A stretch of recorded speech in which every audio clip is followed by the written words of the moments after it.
Ingenious, shy, and generous are just a few of the words used to describe the late William H. Deramus III, former chairman of Kansas City Southern Industries. In the eyes of one associate, John Latshaw, Deramus was brilliant. One of the most brilliant I've ever met in my entire financial career, and I've met a lot of them.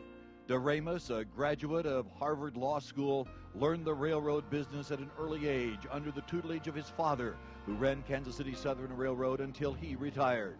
The young Deramus took over the company in 1962.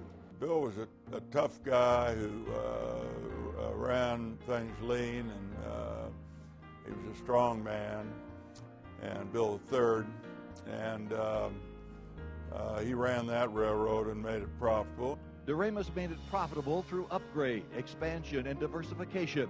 Kansas City Southern became the first railroad in the country to form a holding company. His major interest was always in technology, data processing.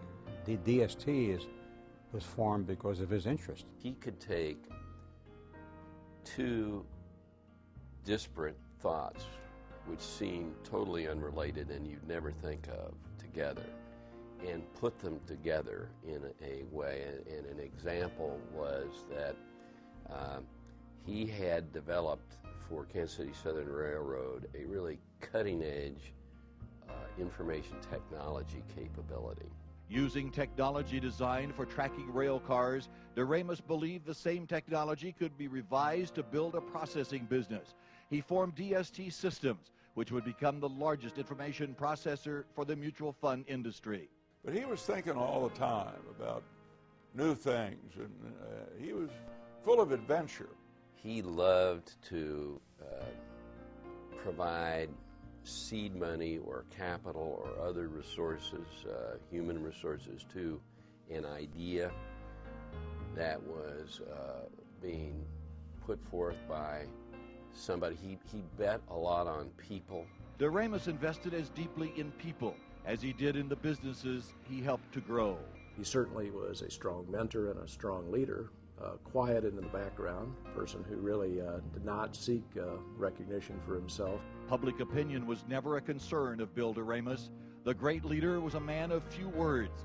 He didn't like long meetings and did not seek or like public attention.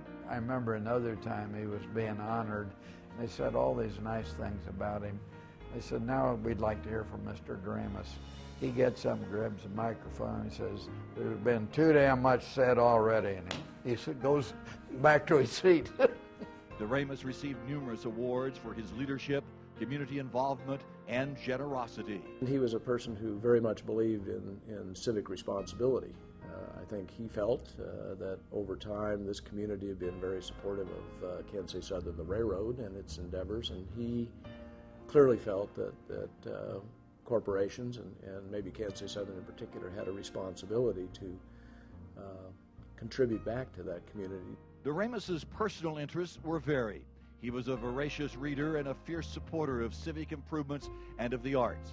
He served on the Art Institute board and raised money for the symphony. He was well known for fundraising because he and Miller Nichols were two men known in the city. When they called you, you better respond because you don't want to have them call you again. Deramus was extremely generous with his own money, and he inspired the people he employed to give as well.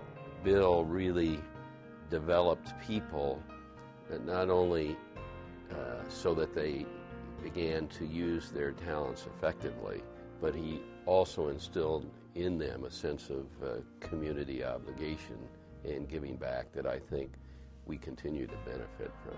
Nobody was a better friend of mine than Bill Deramus, or a greater citizen of Kansas City.